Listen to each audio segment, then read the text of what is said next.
আল্লাহ নবী মুআজ ইবনে জাবালকে ডাক দিয়ে বললেন, মুআজ, ইয়ামেনের কাজী হয়ে তুমি যাবা,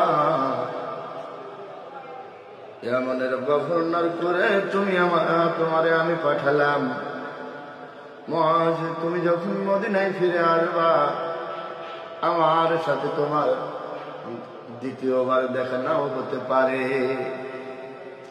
হযরত মুআজ জারজার হয়ে কাঁদছেন, ইয়া রাসূলুল্লাহ, ইয়া হাবিবাল্লাহ, এ গভর্নর গিরি দিয়ে আমার কি হবে?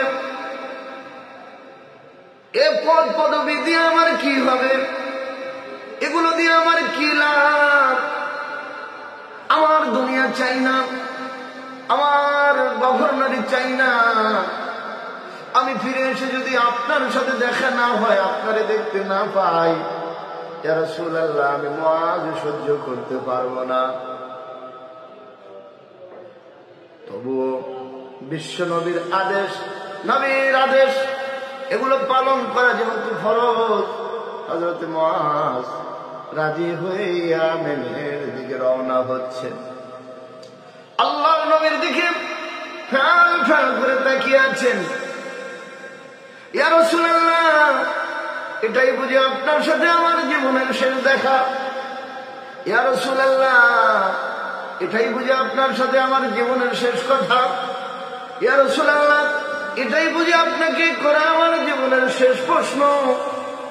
ইয়া রাসূলুল্লাহ, আপনি আমারে একটু জানান, আইয়ুল আমালে আহাব্বু ইলাল্লাহ,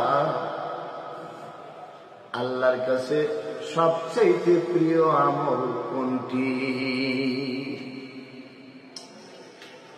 আল্লাহ নবী বললেন, মুআজ, আল্লাহর কাছে সবচেয়ে প্রিয় আমল, আহাব্বুল আমালি ইলাল্লাহ, আল্লাহর কাছে সবচেয়ে প্রিয় আমল হলো আনতামুতা ওয়া লিসানুকা রাতবুম মিন যিকরিল্লাহ।